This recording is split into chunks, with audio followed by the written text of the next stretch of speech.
Hi and welcome back to the Video Labs Academy.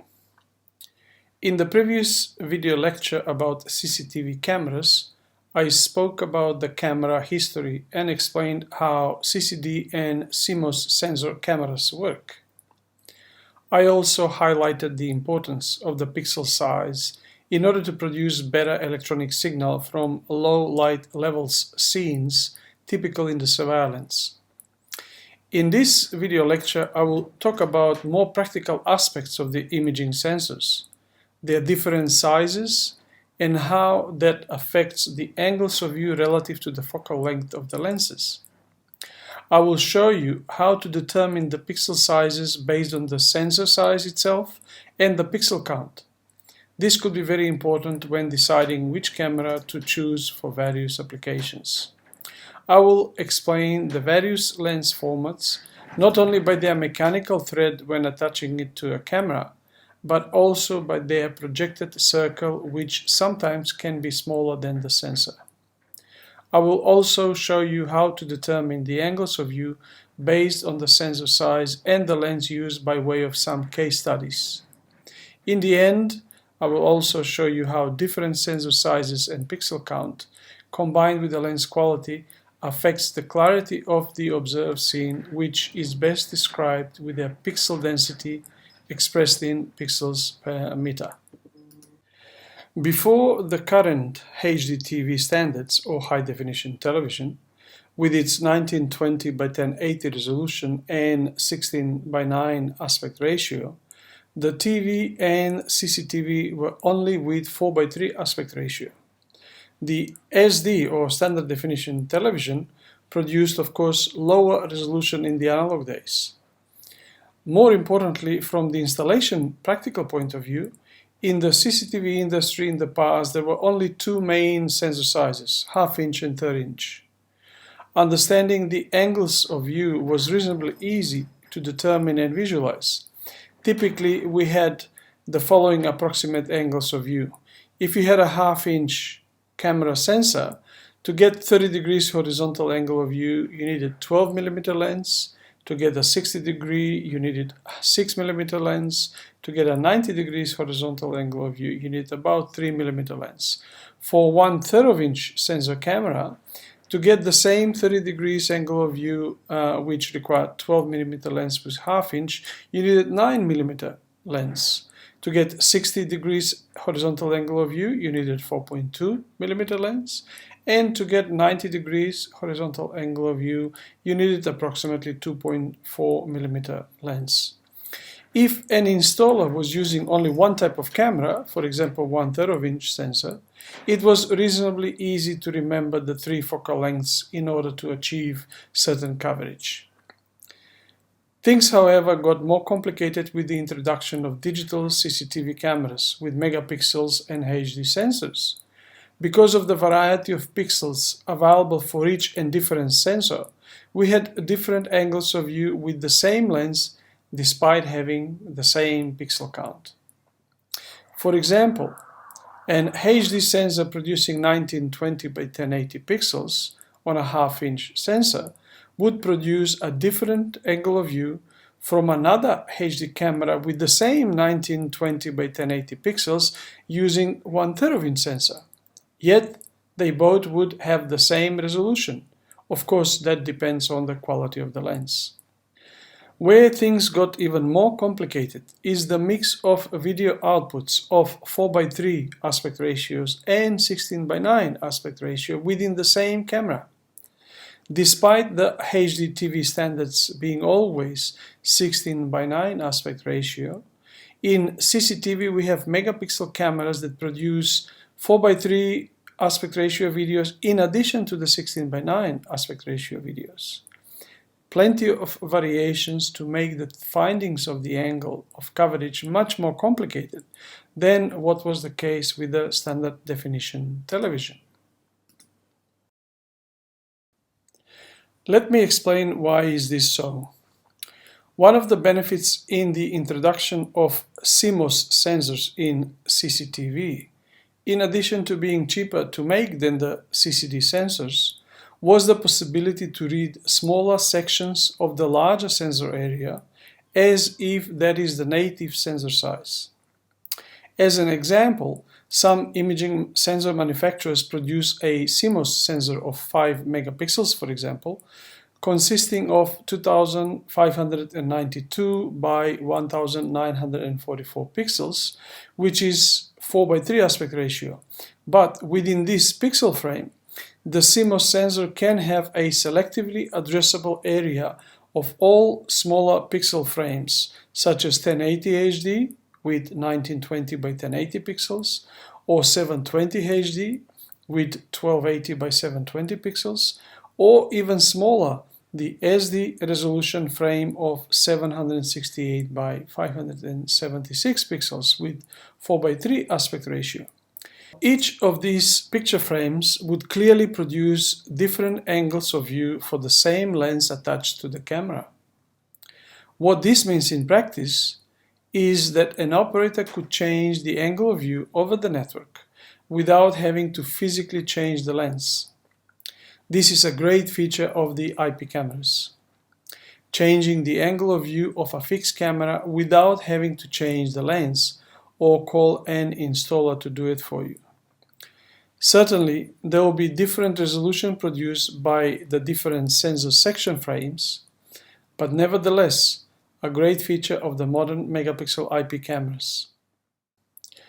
Furthermore, it is possible to change the angle of view by preserving the same resolution and not changing the lens by only changing the mode of how the frame is composed.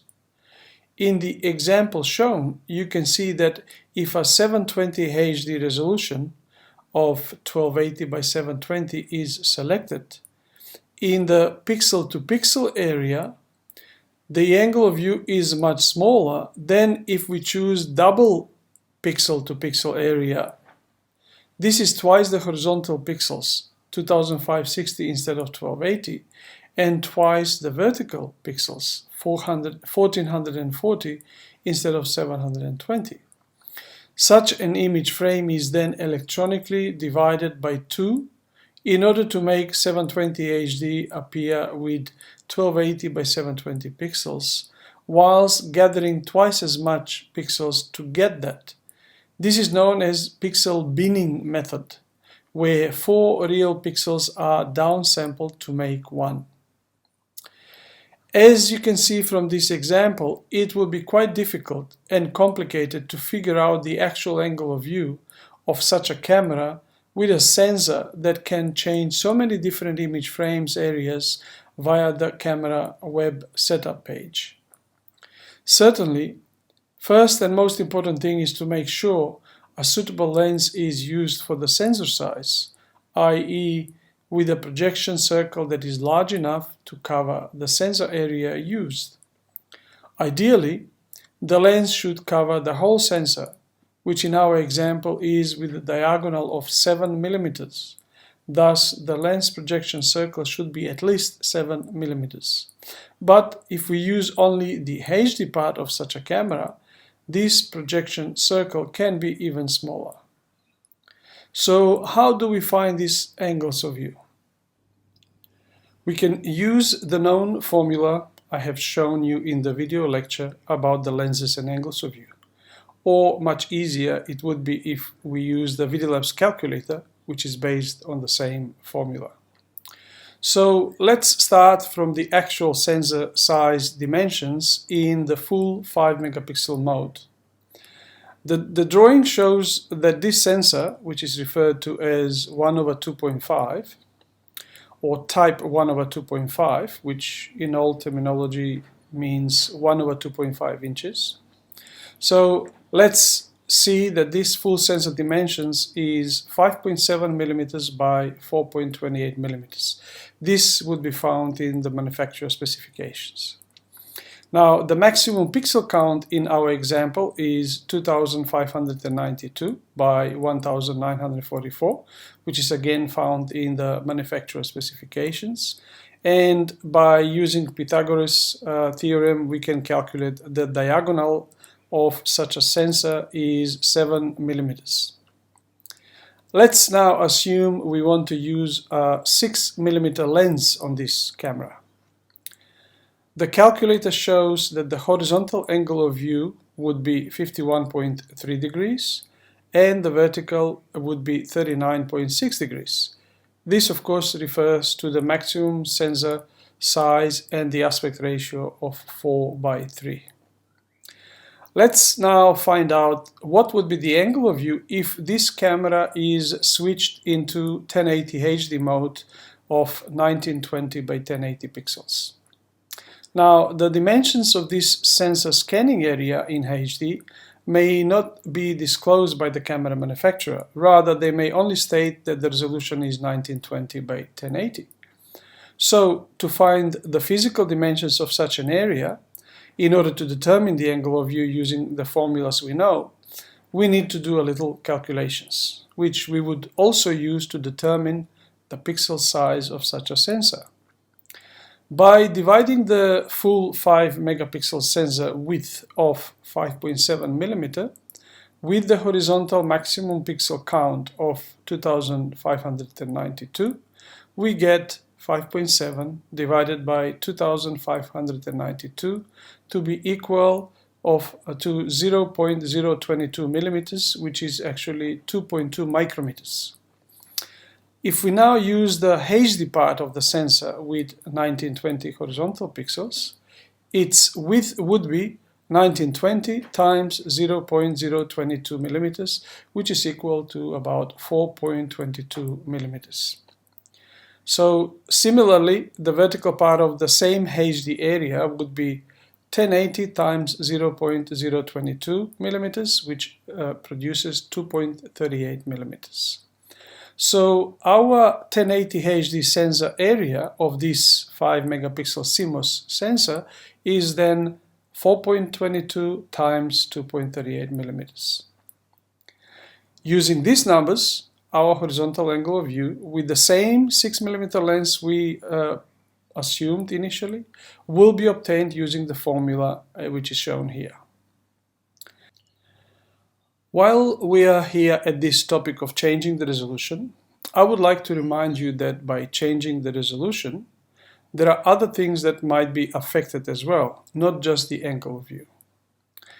The IP camera encoders have a limited processing power, and how many images per second, or frames per second, can be produced also depends on the number of pixels per second that camera electronics can process in real time.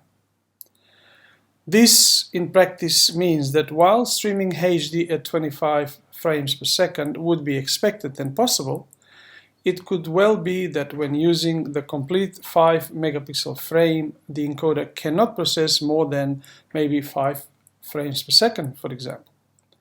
The actual capabilities of each and different IP camera will depend on the particular camera design and the power of its electronics, and you need to consider this while choosing the resolution.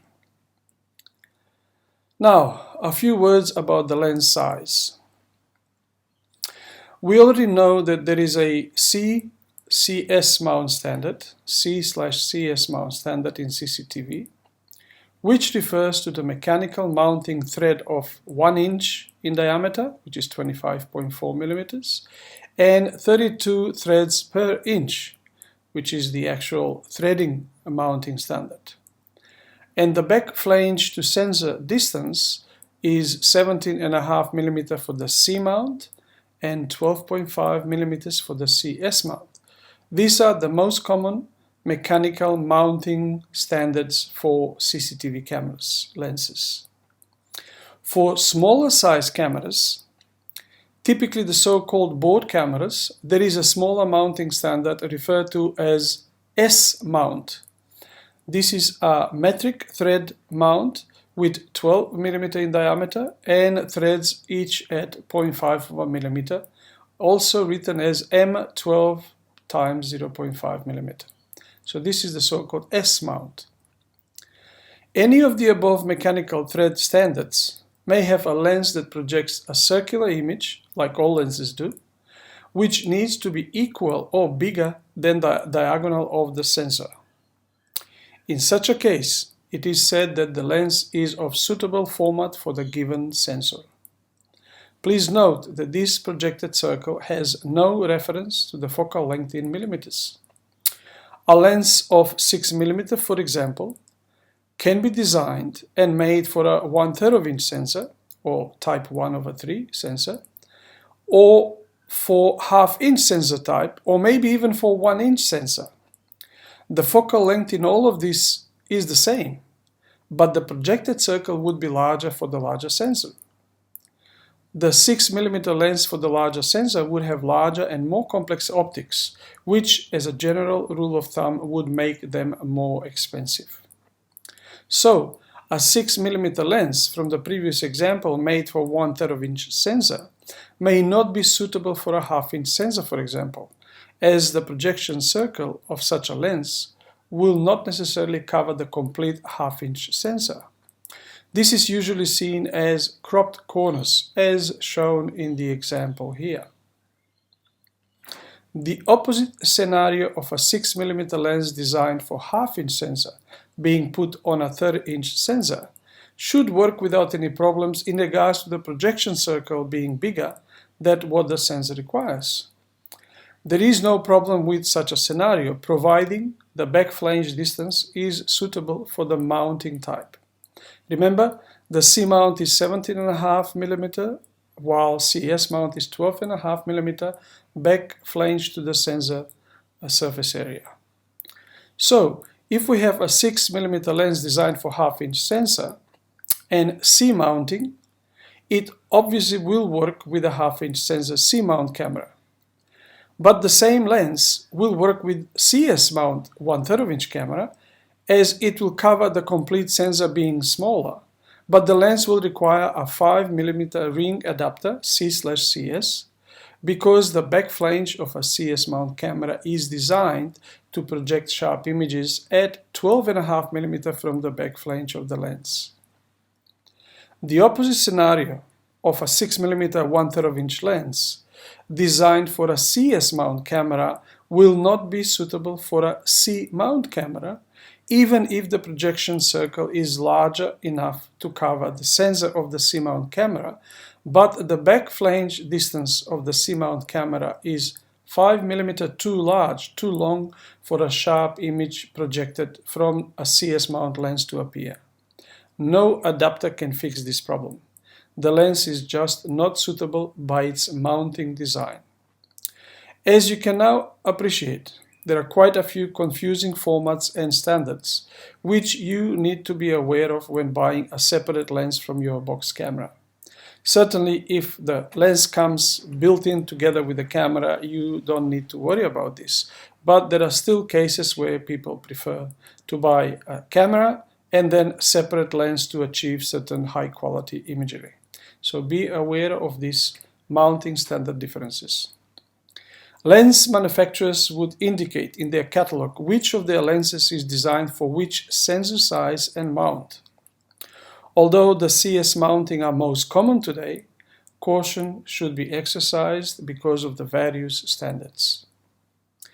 Last but not least, in regards to lenses, it is the lens resolution that needs to be suitable, equal or better than the sensor pixel resolution.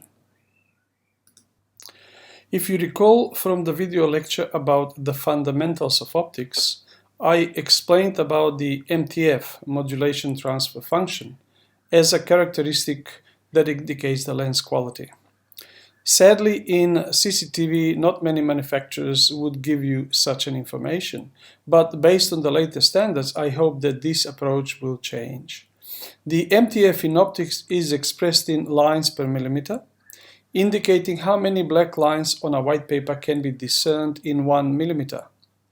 In electronic imaging sensors, this number is converted to line pairs per millimeter, because we need a pixel allocation for both black and white lines, hence line pairs. So if we have an optical lines per millimeter, we can convert it to sensor lines pair per millimeter by dividing the lines per millimeter by 2. Don't forget that according to the standards, the MTF limit is considered down to 10% of the MTF. Just as a side note, in photography, for example, the MTF limit is considered to the 50% of the maximum value.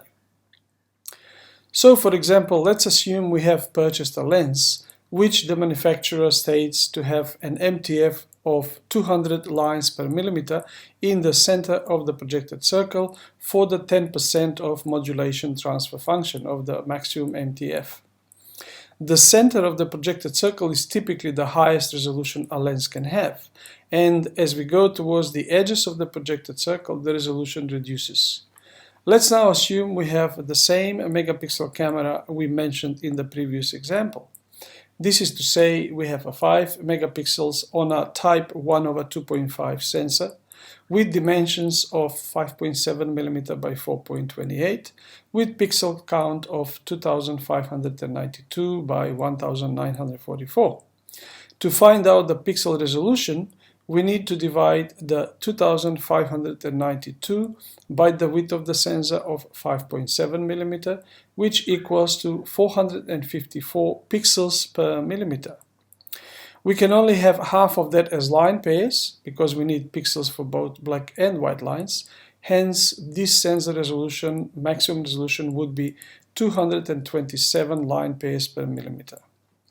A lens with 200 lines per millimeter, which is actually 100 line pairs per millimeter, will be far off the mark to produce sharpest possible images on such a sensor. In fact, we find that of most of IP megapixels and HD and 4K cameras these days, with very small pixels of around 2 micrometers, the lens resolution is one of the hardest qualities to achieve. As we can see, in IP CCTV there is a plethora of possible resolutions and sensor sizes to choose from. We now know how to calculate the angle of view using the formulas we explained. Often, however, you may ask yourself, is it possible to figure it out during the CCTV system design how good the image clarity of a camera would be? Will it be good enough to recognize clearly the objects in the field of view, like who is the person, or what car and number plates are captured by the camera, or perhaps how much money did the bank teller counted? Luckily, there is a universal parameter which may be calculated on all sensors and resolutions and could refer to any objects of interest. This is the so-called pixel density parameter, and it is expressed in pixels per meter or pixels per foot. The pixel density describes the number of pixels seen on the monitor screen relative to the unit dimension that the camera is seeing at the object plane. The pixel density parameter was introduced with the latest IPVSS standard 62676-4 and can be used as a universal parameter for determining object clarity. The pixel density formula includes all variables we discussed so far. That means if we know what the main object of interest is and the camera we want to use, that is the sensor format in pixels, we can calculate the camera position, or the distance to the object, and the lens focal length required to achieve the required pixel density. In practice, this means we can achieve the clarity of seeing almost any detail of any camera and sensor by choosing either the lens, the distance, the sensor, or a combination of any of them.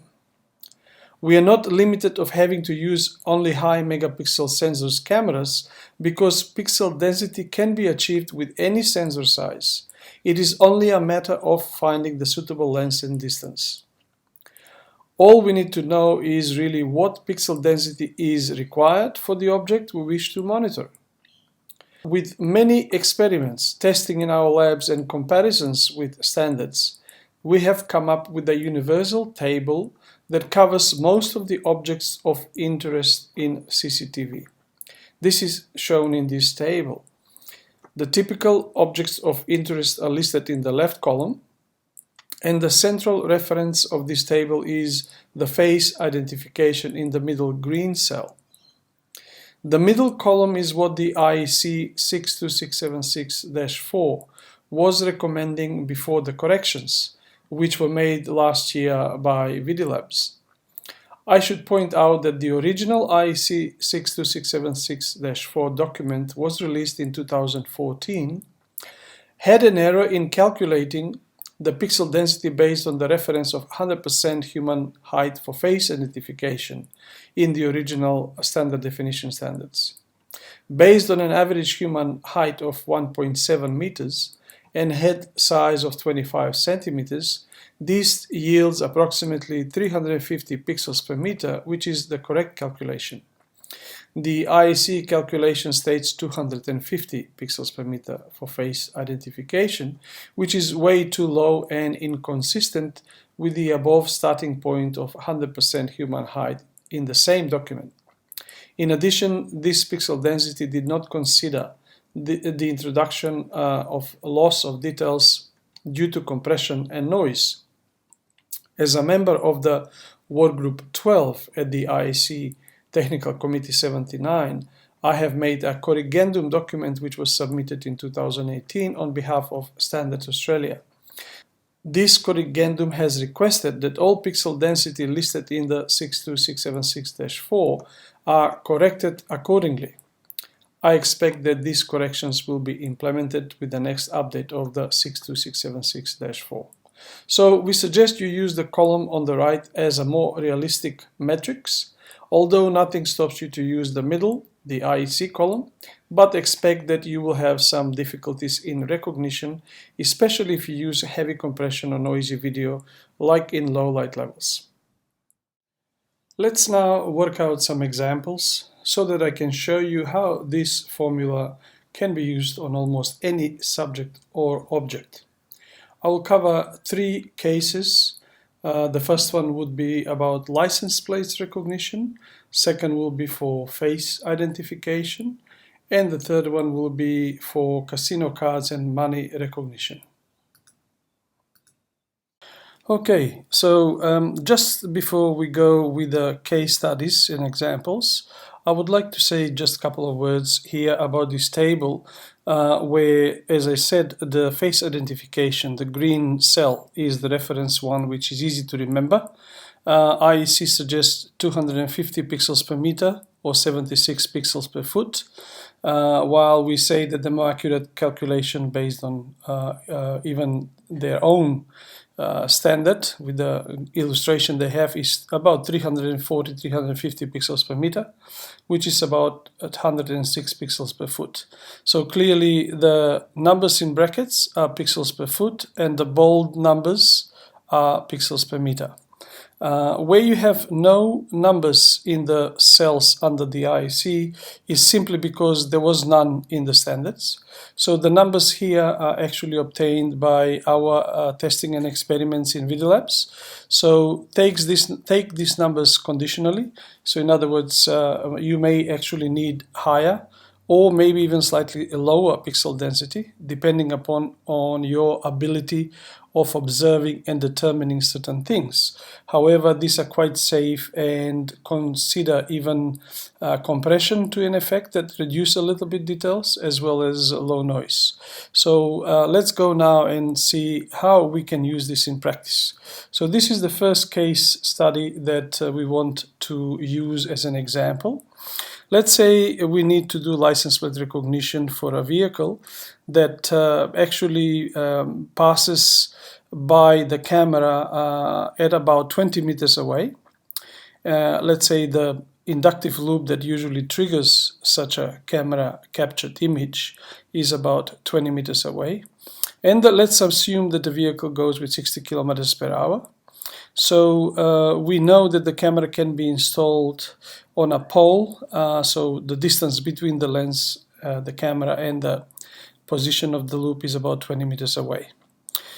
Let's say now we would like to choose a camera, and here we just choose one of the many available on the market.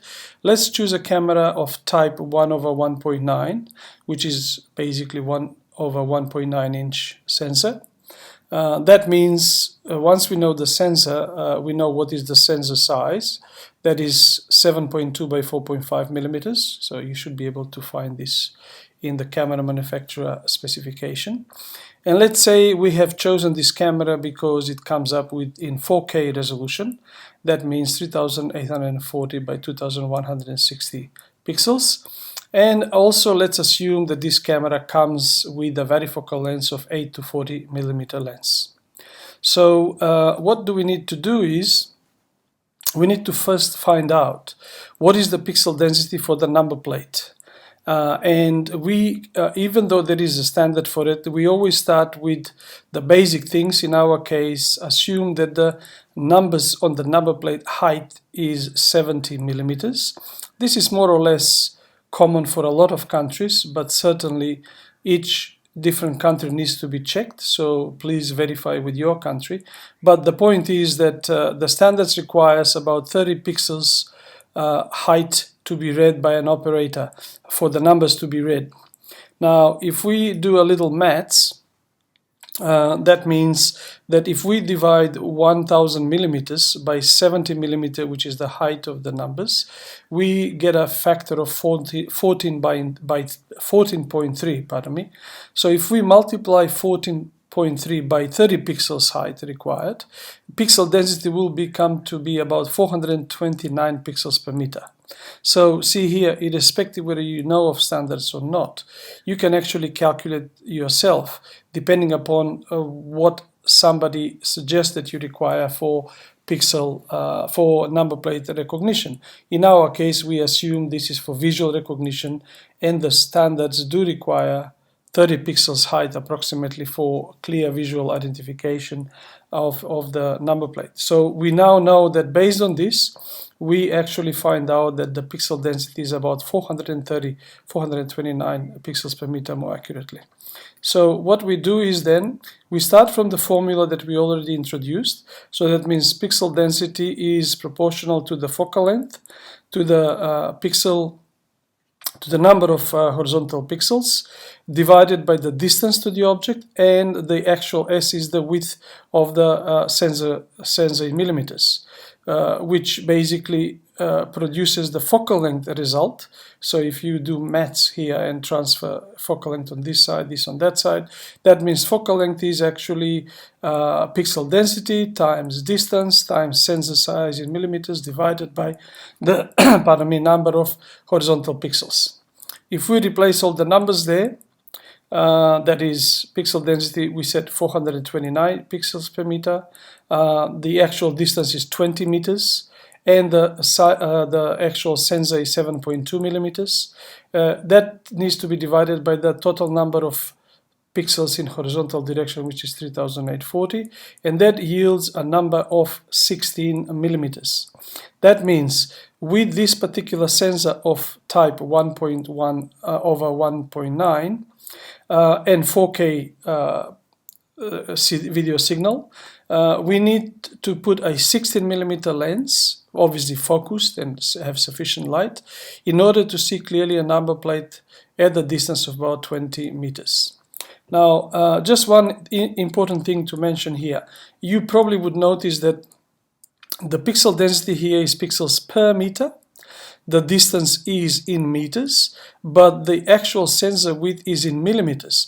Now, we don't need to make them to be all the same units, because these meters and these meters are basically cancelling it out, because the density is pixels per meter multiplied by meter, so meters with meter is cancelled out, and you've got millimeters, so the actual focal length is expressed in millimeters. And that's how you would find out the particular focal length for the suggested camera for clear number plate recognition, visual recognition. Let's go now to case study number 2. In this instance, let's assume we have a customer that requires us to find a suitable camera to actually produce sufficiently clear faces for their automatic face identification software. Let's assume they have actually purchased from somebody, company that supplies face identification software, and the company usually will tell you how many pixels between the eyes you would require, or how many pixels the head needs to be in order to their software to successfully positively identify faces. So let's assume in this case, this example is a practical example that a customer may have said, look, I've got an automatic face identification software. Please tell me, supply me a camera that I can install at 5 meters away to look at the doors through which people are coming in. I want to be able to identify the faces. Obviously, we are assuming that the camera is focused properly, there is sufficient light. So these are the things that we don't question, since our system is designed with the best possible quality, let's say. So now we need to find out what camera, what lens we need to supply in order to produce sufficiently clear images that will produce automatic face identification successful that works on 30 pixels between the eyes. So assuming we choose a camera, in this instance, let's say a camera which is with a sensor of 1/1.9, so type 1/1.9 or 1/1.9 inch. That is similar sensor like previous example, but in this instance, we actually say we want to use this camera as HD. So we have chosen a camera that has got similar sensor size as before, but not 4K. This particular camera is HD, a native HD. So we are not talking about subsampling or downsampling resolution, but actually full 1/1.9 inch sensor is with this resolution. And let's assume that that camera comes, or we can buy additionally a good 3.9mm varifocal lens. So we need to now find out what is the pixel density now for the suggested automatic face identification software. So an average human distance between human pupils, between the eyes of human pupils, is about 65 millimeters. Now, if we divide 1 meter by 65 millimeters, so 1000 millimeters by 65, we get 15.4 times. So that means we can fit 15.4 such eye pairs across 1 meter, and that will give us an idea how we calculate the pixel density. That means the 30 pixels that the customer said their software needs, 30 pixels we multiply by 15.4, and we get about 461 pixels per meter density that are required for the actual software to successfully identify people based on manufacturer's statement. So this is what we will require to achieve. So how do we do that? We actually start from the same formula. So again, this formula is repeating as before, starting from pixel density, focal length, number of pixels horizontal divided by distance, and S, the millimeters width of the sensor size. If we do the transformation like before, focal length is actually equal to pixel density times distance in meter times sensor in millimeters divided by number of horizontal pixels. If we replace all the numbers, we get actually that this comes to be 8.6 millimeters. And this focal length is sufficient to achieve the automatic face identification with the software that this particular customer has. And this 8.6 millimeter is within the focal length of this varifocal length. So this will be successfully identifying the face.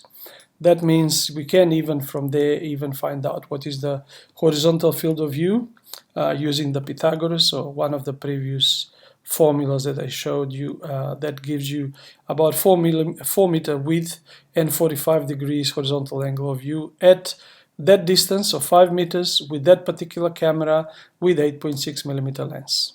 So in fact, because the width is 4 meters, you actually may have main entry of a shopping center, perhaps even 2 or 3 people can come in through those doors, so you can have maybe 2 or 3 faces being recognized simultaneously if the software certainly can do such a thing. Okay, so let's see now one last example. This is case 3.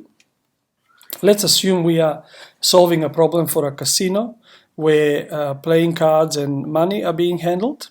So the customer has requested for us to find a suitable camera that needs to be installed at 3 meters above the baccarat table. And the camera needs to recognize both playing cards and money clearly. The baccarat table width is about 2.5 meters. So we need to find out the camera, the lens, in order to offer a recognition of both playing cards and money. So how do we do that? Well, let's choose now first a camera. So in this instance, let's choose camera type 1/3 or 1/3 of inch, which works in HD mode, 1920 by 1080. And if it is 1/3 of inch, that means the actual sensor size is 4.8 millimeter horizontal and 3.6 vertical, but we would use only the horizontal. That's all we need. And let's assume this camera, as shown in the drawing, is perhaps a dome type, comes with a varifocal length of 3 to 9 millimeters. So let's see if this varifocal length will be covering the range that actually we will find out. So what do? We need to find out first what is the pixel density for money recognition and for playing cards recognition. Now, this we don't need to do any calculations because we start from the table that we already covered. So playing cards recognition pixel density is about 500 pixels per meter. This is based on Vidilab's testing and experience. Money recognition slightly requires better details of 660 pixels per meter, simply because money could be with smaller details than cards and different depending upon which country currency you're talking about, but certainly slightly better pixel density is required for money. So in our case, that means if we find the focal length of a lens to achieve money recognition, because this is higher than card recognition, certainly this will suffice. And that means if the money can be recognized, then certainly the cards will be recognized from the same distance. So let's go through the formula again. So same formula, pixel density, and focal length is pixel density times distance times sensor width divided by the number of pixels horizontal. Now that yields a product of, so pixel density here we put 660, which is for the cards. 3 is the meter that the customer said we can't install it any other way but 3 meters above. And the sensor we chose to be a camera with 4.8 millimeters, and we chose the camera to be 1920 HD, 1080 HD, which is 1920 horizontal pixels. When we divide these, get 5 millimeters focal length. That means this focal length is actually within the range, so it will satisfy the setting. So that means with a 1/3 of inch sensor camera and a HD resolution, the lens put to 5 millimeter will produce quite nice clear images of the cards and the money on the table. Furthermore, from there we can actually then find out what is the horizontal angle of view, which is in our case 51 degrees, again using the same formula like we showed before, or the Vidilab's calculator for that matter will do the same thing. And the width of the table will be about 3 meters, which is sufficient to cover the whole of the baccarat gaming table. So there you go. These are the few examples that we've shown, which you can basically expand to almost any object. All you need to know is this formula and what camera you're using. You can find out all the details based on the actual pixel density table that I have shown you, and I think you will find this very useful and the most scientific approach to properly designing a system that you can guarantee clarity and visibility of the objects that the customer expects to be covered by the CCTV system. Thank you.